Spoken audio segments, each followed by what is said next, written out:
Welcome to another episode of the Leadership Enigma, and I am excited because we are hurtling towards our first year anniversary, and I've been looking forward to this episode. Now, we know that phrase, don't we? That culture eats strategy for breakfast. And if you're starting a new business, then you want to create a culture and have positive values. If you're joining a new business, you'll probably get that orientation day where they introduce the values. But here's a kicker, or here's a question for you. What exactly are the behaviours that will support those very values and culture? And what are the behaviours that will undermine those values and that culture? And that's something that we have to work out on a day-to-day basis so that we know we're positively role modelling, that we can hold ourselves and other people accountable. So this episode is all about training for behaviours, because behaviours are just so important to that success in relation to a positive and inclusive culture. So join me just after this break, where I'll be welcoming Martin Bromiley, and we will have quite a rich conversation in relation to the power of behaviours. So come back to me in a moment.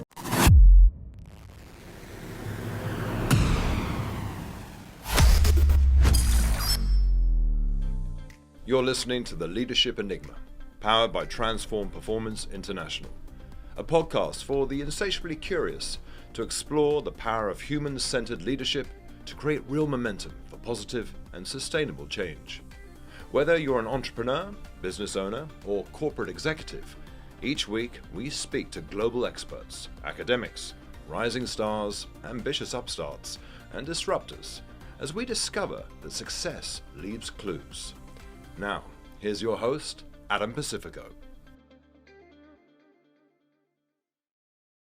Well, it's a big and huge welcome to Martin Bromiley to the Leadership Enigma. Martin, thank you so much for joining us today. Well, thank you very much, Adam. It's a delight to be here. It's absolutely great to see you, because I know that you and I had a conversation a number of weeks ago about the subject matter of this podcast, Train for Behaviours. And I'm passionate about this subject, especially in relation to the role of the role model. Now, Martin, some people may already know of you because I know you've been featured. There are so many areas that I want to talk to you about. I'm spoiled almost where to start.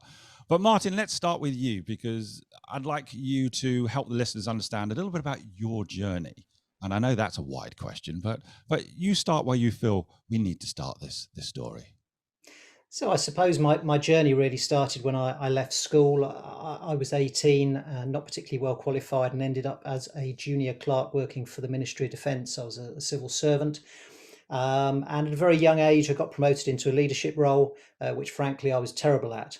It was a couple of years of really hard work, of trying to get my head around what leadership was about. I'd been through some courses, and after that period of time in my first leadership role, I was very lucky to be selected to go and do leadership development training. Okay. With the Ministry of Defence. And that then led to a career where I was a trainer, but also then leading small organisations as well in that sphere. And that was great. That was fascinating. The secret passion that I had, though, was to be a pilot. And Right. For various reasons, I hadn't been able to do that earlier on in my life. But in my mid-30s, I changed career, became an airline pilot, now a training captain for a major UK airline. And for me, it's been a great place to be, because I get to combine the two passions that I have. One is a passion for aviation, and the second is a fascination, I suppose you would call it, with the whole world of leadership and the skills around that. And so, for example, on a typical day as a training captain, you might imagine that I'm training people to how to fly a plane, the technicalities of a hydraulic system on an aircraft or whatever. The reality is the vast majority of my time is spent training what we call non-technical skills, or Okay. non-technical behaviours, which of course is largely around leadership. Now, you had a fascination or a desire to immerse yourself in leadership, I think, at a quite early age. What was prompting that, Martin? It just seemed a natural way to go for me, because I'm one of those people who gets frustrated when I see things being done and I think they can be done in a better way. And I suppose, if you want to try and achieve that in the traditional organization, you have to move up in that organization and put your money where your mouth is. and take responsibility for actually making that happen. And as I discovered very quickly, I certainly didn't have any natural talent towards that, which is probably why it's become a lifelong fascination, because it's like a mountaineer wanting to climb a mountain. You're challenged by it, and I suppose I was challenged by leadership. I agree with you because it's one of those things. It is a big challenge for people, isn't it? Who are technically maybe brilliant at a certain area, discipline, but leadership is and requires enormous effort to be any good at it.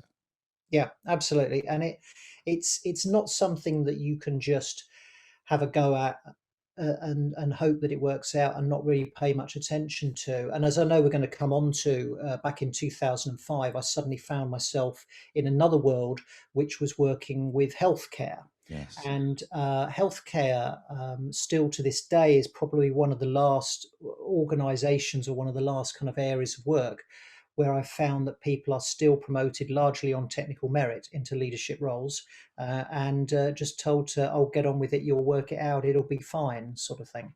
Right. So if you think about you as a commercial airline pilot, there must be a huge amount of technical knowledge that you need to be confident and competent at. Healthcare, you're right. Again, an arena where a huge amount of technical expertise is required. Me from a legal background, maybe overly leveraging technical competence. But this episode is about behaviors. Yeah. And so if I go back to 2005, where there was a deeply personal and tragic incident that you had to deal with, which perhaps, well, you tell me, pushed you in the direction of really trying to understand the power of behaviors. Can you tell us a little bit about 2005? Yeah, so if you just put yourself into my shoes back in 2005, I'm an airline pilot. I've got a young wife. I've got two young children. Normal family life, I suppose you would call it. And I my world of aviation is kind of well understood to me, that uh, we spend a lot of time training people in, as I say, these non-technical behaviours around leadership and situational awareness and decision making and workload management and all that. And my late wife Elaine goes into hospital Yeah. for an operation.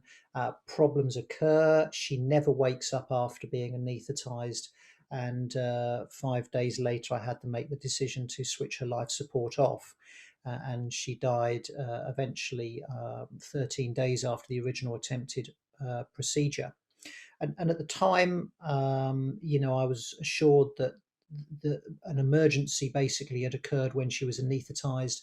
They did all the right things, but it just didn't work out. And I got that, that is life.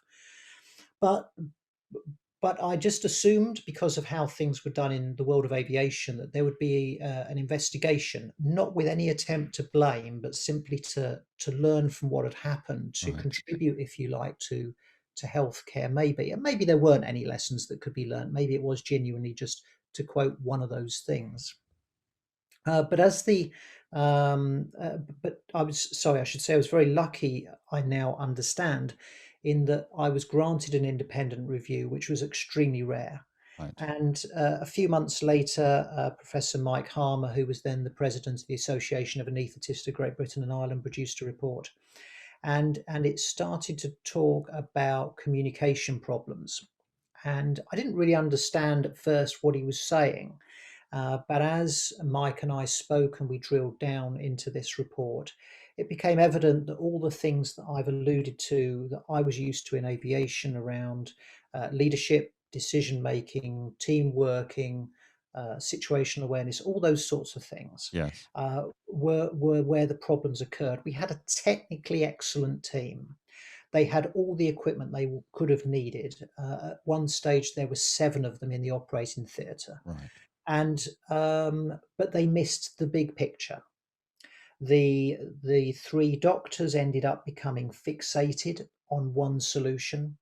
The nursing and anaesthetic assistant staff around them, if you like, the more junior staff, you might say, if you're looking at the hierarchy from the outside, Yes. could see what was happening. That the doctors needed to resort to surgical access to the airway to save the situation, Right. because Elaine was being starved of oxygen. And this more junior group of people tried to raise their concerns, but either didn't know how to do it or simply were unable to get the message across. And in fact, at one point, one of them went out and checked with intensive care to make sure a bed was available. She came back in, she announced the three doctors that a bed was available in intensive care. And according to the inquest, she was looked at by the doctors in a non-verbal way, as if to say, well, you know, what's wrong? You're overreacting. Right. And so there was a whole series of opportunities to deal with the problem that weren't grasped by the team. And so after the kind of review and the inquest, I sat there and I reflected on what I'd heard. And of course, at the inquest, having had the review, I was able to, through my solicitor, ask some more pertinent questions. And a simple question that I wanted my solicitor to ask at the inquest was, to each of the seven people, who was in charge? Right. And my solicitor said to me, that's a stupid question, Martin, because it's obvious who's in charge. And I said, I just want you to ask it. And sure enough, what we found is all seven of them had a different view. At Right. different times, the leadership swung about.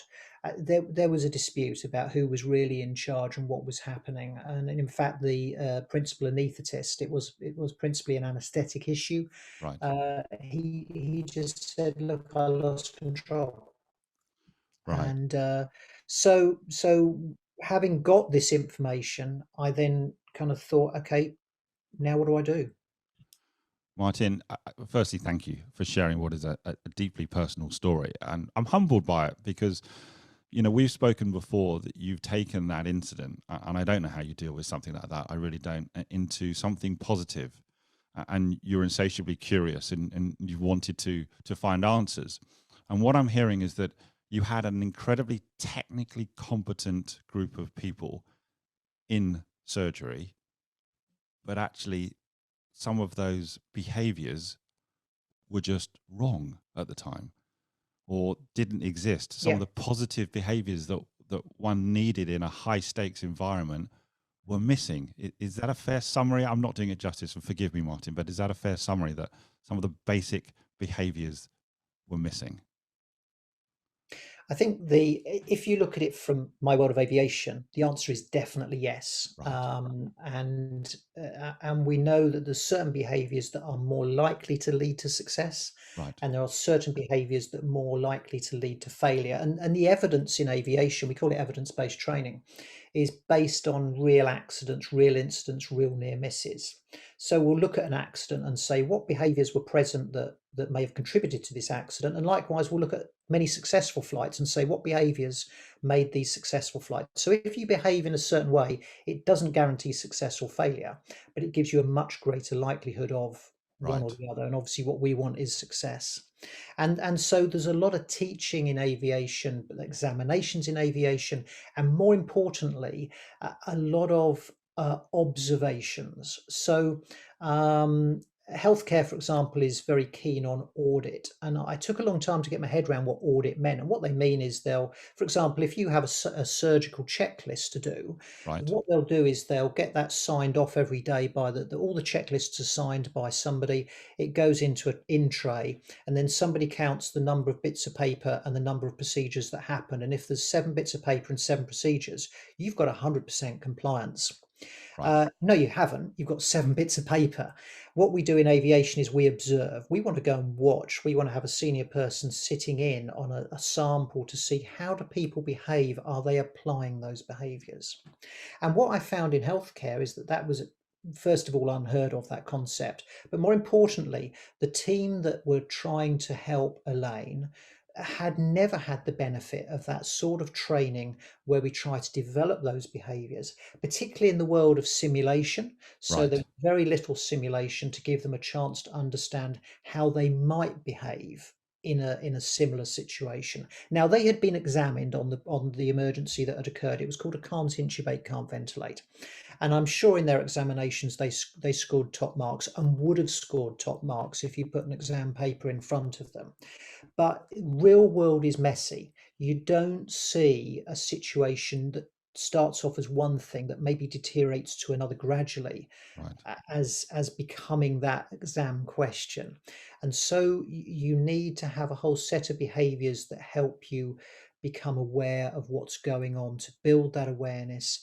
You need a whole set of behaviors on how you work together.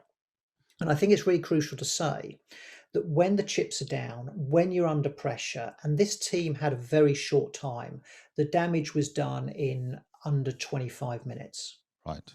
That was it.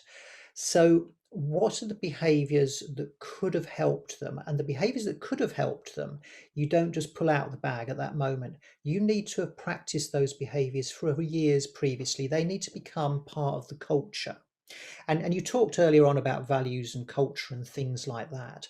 Values and cultures, they're simply the behaviors. So when you go into an organization, what are the behaviors you experience, the behaviors you see? Right. And these people had never had a chance to develop behaviors when things were going well that meant they could fall back on them.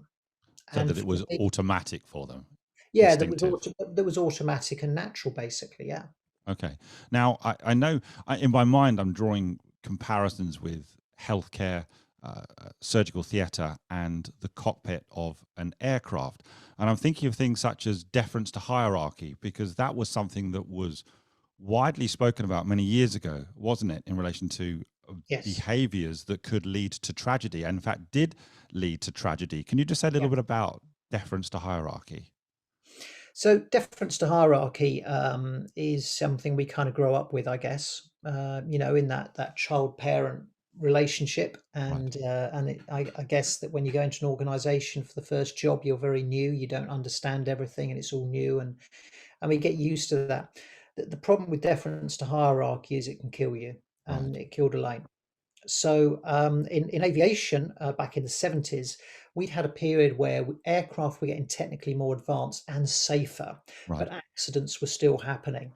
And in 1978 in Portland, Oregon, there was a relatively minor accident. International news wouldn't have picked it up. 10 passengers out of 189 people on board an aeroplane died in an accident.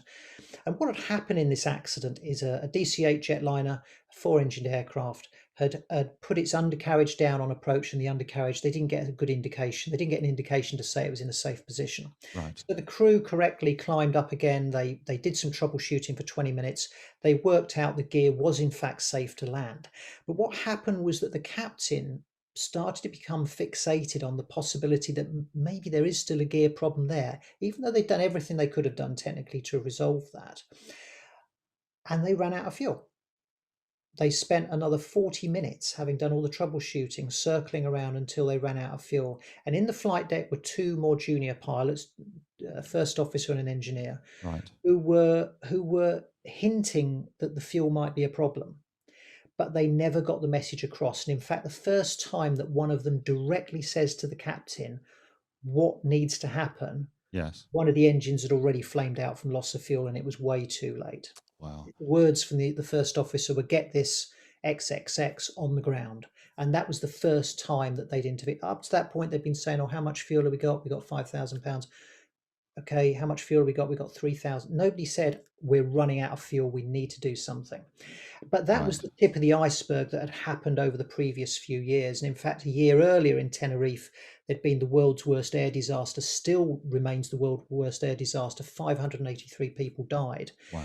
And a lot of it was down to the fact that a captain thought he had clearance to take off, commenced the takeoff, and the crew around him deferred to his expertise, even though they were deeply uncomfortable. Right. And there's a cultural element as well, isn't there, associated with deference to hierarchy?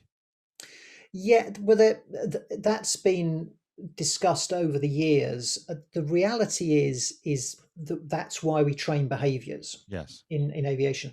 We don't really care what your background is, what your personality is. What we say to you is these are the behaviours we want to see. Gotcha. So we expect what they came out in the Portland accident is they talked about participative management, and you can debate the term, but what it means is you need to behave in a way with your team that encourages people to speak out, and that, for example, is the use of open questions. So when you're in a difficult situation and when you're in a good situation, turning to people around you and saying, "Okay, what do you think we should do? How do you think we should approach this? What would you do next? All those sorts of things, and then shutting up and listening, Right. because it builds this culture where not only do people more likely to share their view because you haven't, but more importantly, even in the times when you're not asking the question, people are more likely to share their view. And so when things get really difficult, that's when you really need people to speak up. I've got Right. I was talking to a colleague who works in emergency medicine. He works in an A&E department in London. I spoke to him earlier in the year, just as the kind of the pandemic in was getting really bad in London, and he'd been taking this approach, and he said for him it was transformational. He said, first of all, he said when he's got a patient admitted to A&E, if he simply just stands there and asks open questions of the team around him, if you like the more junior team, he said it gives him cognitive capacity to think. It gets lots of different perspectives, which he's got time to think over. And we're talking very short time here. We're talking minutes and seconds. He said, but the other thing was, he said, in normal situations, when I'm not asking for input, he said, people will still come up to me now and say, hey, Mark, have you thought about this, or have you noticed Right. this? And he said it is just change. It's a game changer. And I couldn't agree more with that. Absolutely. This really resonates with me, Martin. As a trial lawyer, I was trained about the power of open questions in order to get somebody's version of events.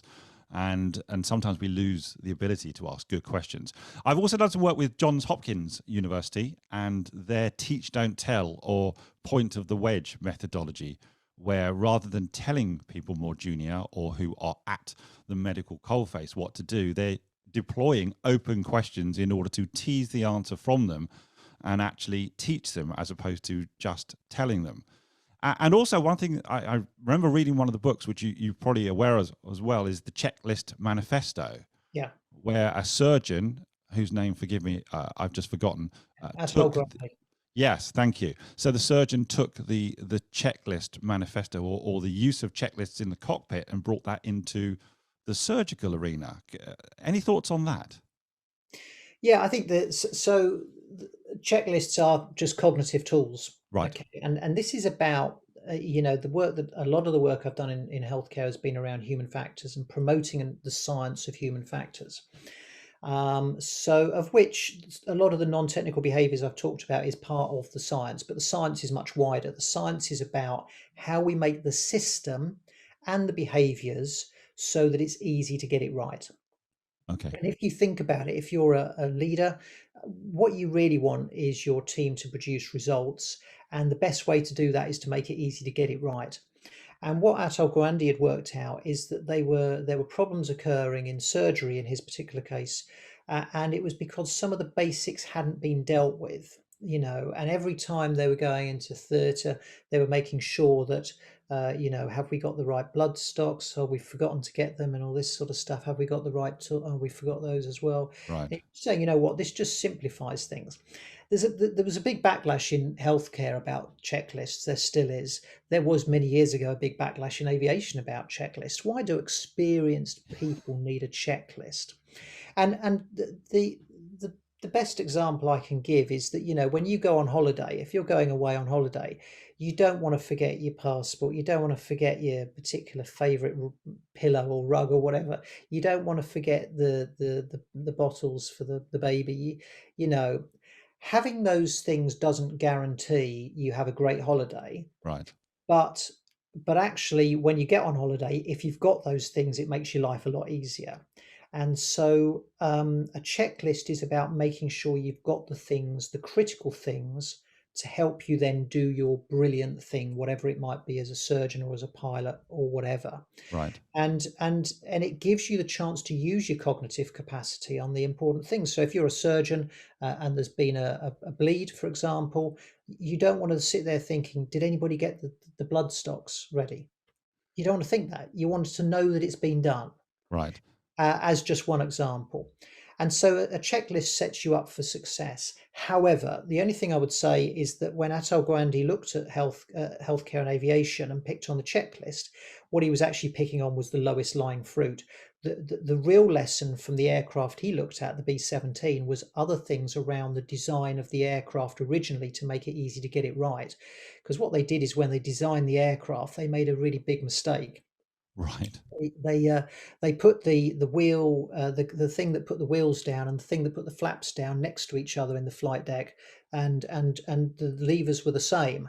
And when they put it in service, a lot of pilots made mistakes, and they were putting the gear down when they should have moved the flaps. They were putting the flaps up when they should have put the gear up, and accidents were happening. And it took an engineer to work out that these accidents weren't happening in a very similar type. And when they looked at the similar type, the levers were different and they were placed in different places.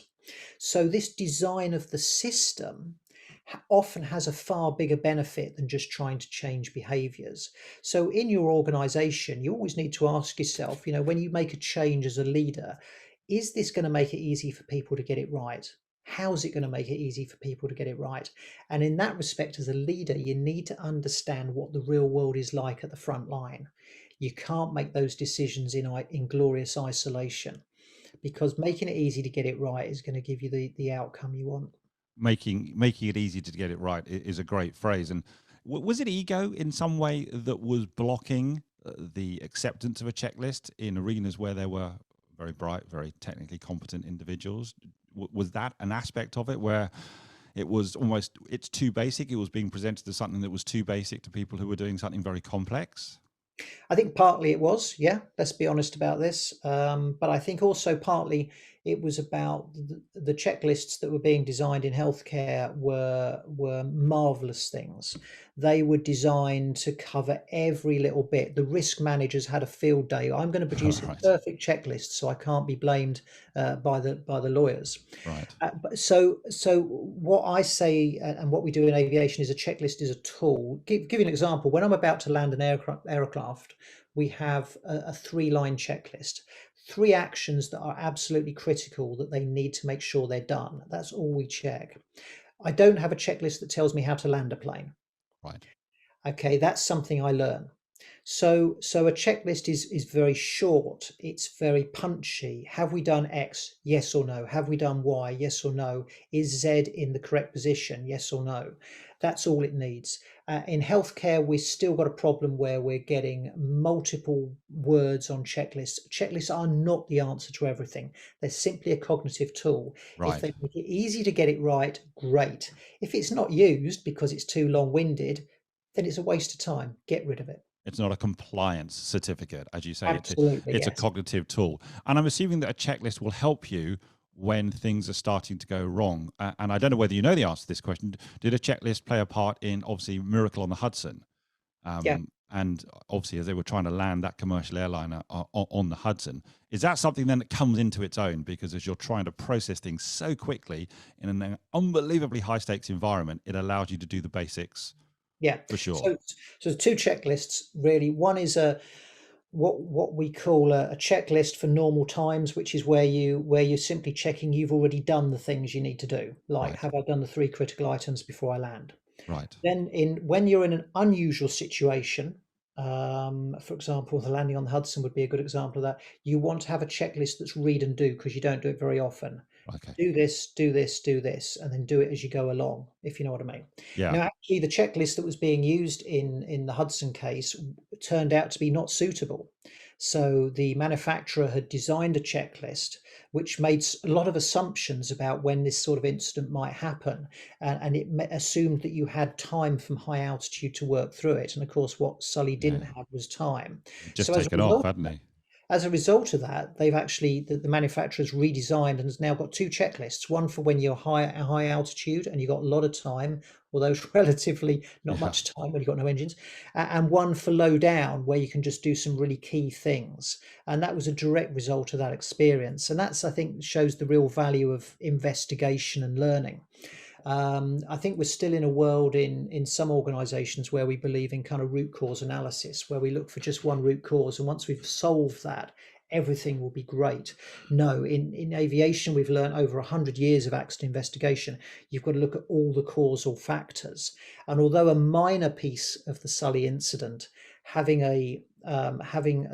just optimizing the checklist was one thing that might make a difference in the future, one of many causal things. And I think that ability to learn from failure is fundamental, I think, to the success of my industry. And again, what I see in other industries like healthcare is an inability to learn from disaster.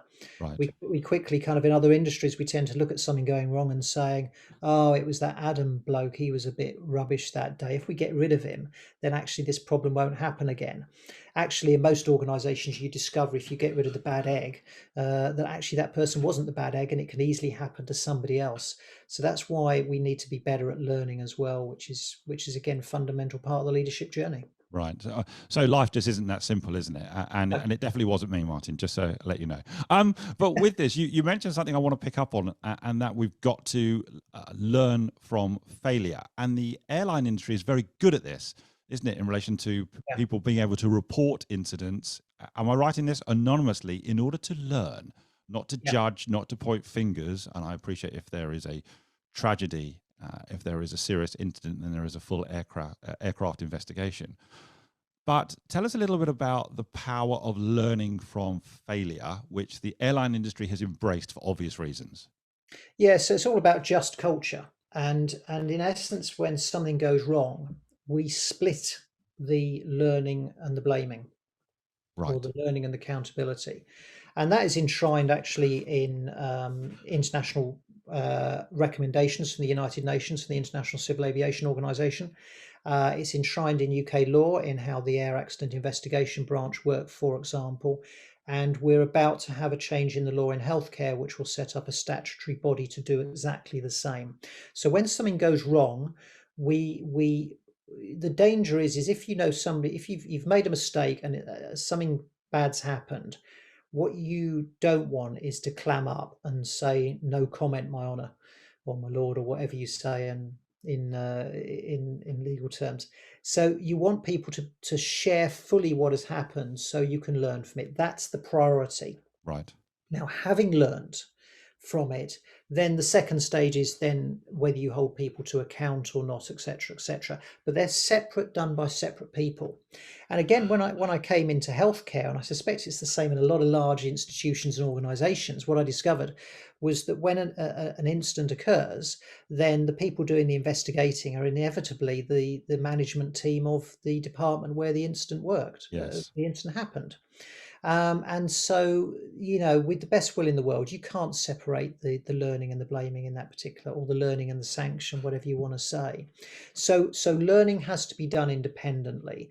And the other thing is that learning, as I say, has to look at all the causal factors and look at all the systemic factors.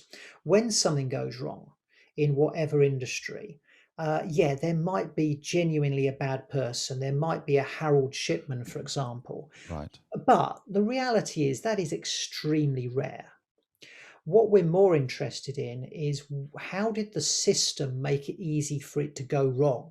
What are the system things that we can put in place to help get it right? So, for example, a patient is injected with the wrong drug.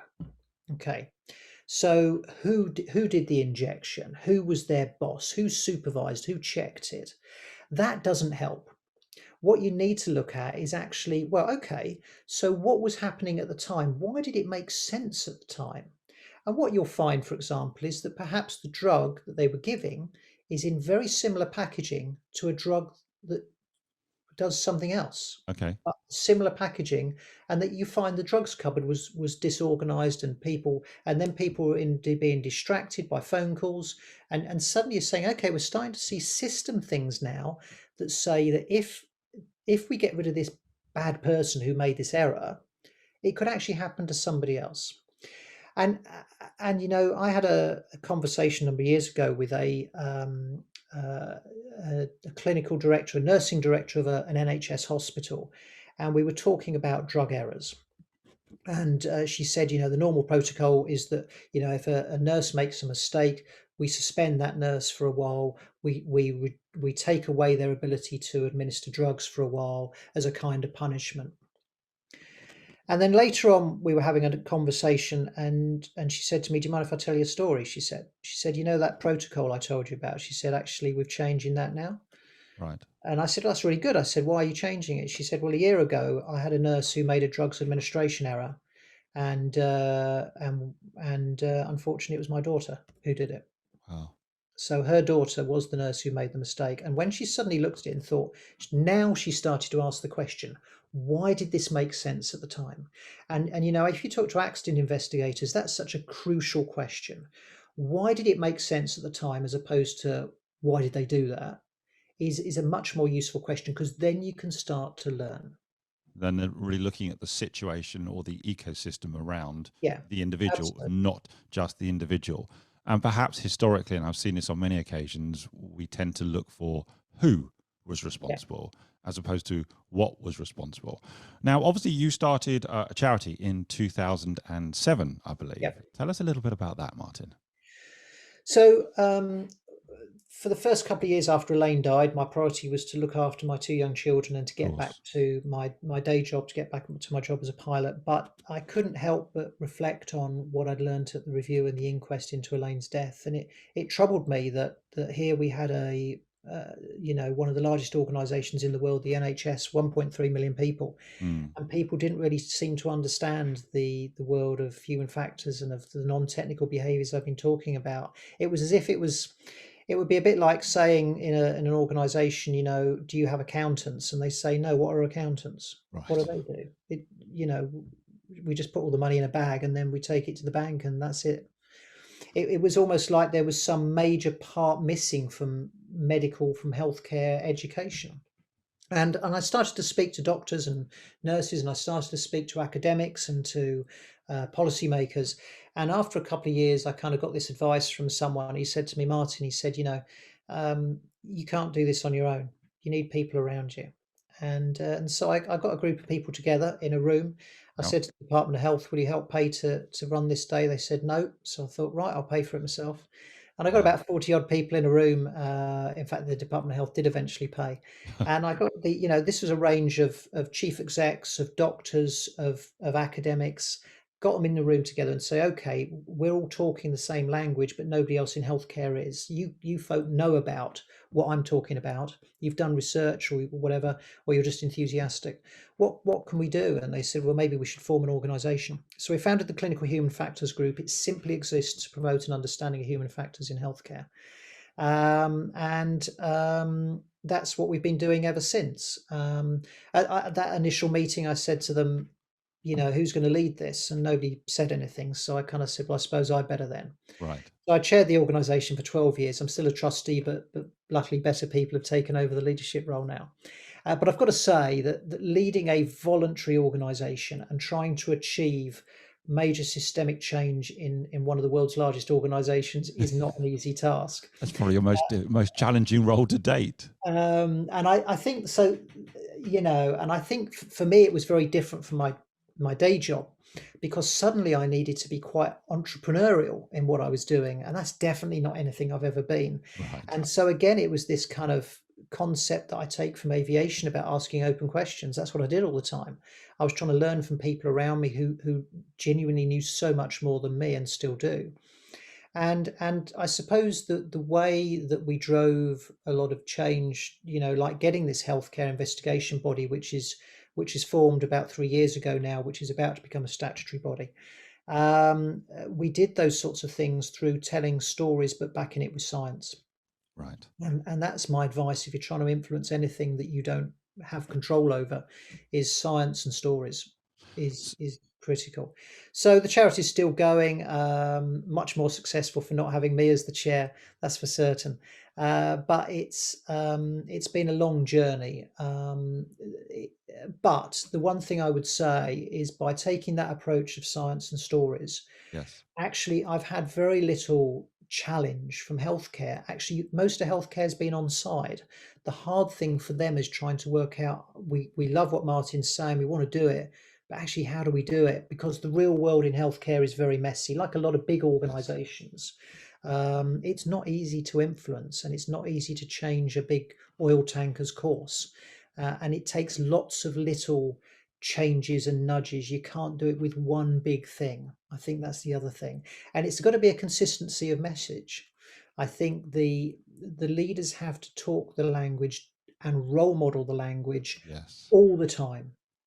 You can't kind of turn your back on something and say, okay, we've done X, let's move on to Y. You can move on to Y, but you've got to keep coming back to X all the time. Otherwise, that oil tanker's not going to turn. There's got to be that congruence, Martin, hasn't there, between really Yeah. what people say and what people do. And as we're coming out, I hope, of a global pandemic, business environment is messy and volatile and uncertain and complex and ambiguous. And so there is so much rich learning coming out of this conversation. But I want to come back maybe to one of the final points about leaders and leadership Mm. and the importance for them to train for behaviors, Yeah. because they will be surrounded by experts and surrounded by technically brilliant people in whatever discipline. But tell us little bit now about your advice to leaders and leadership to train for behaviors.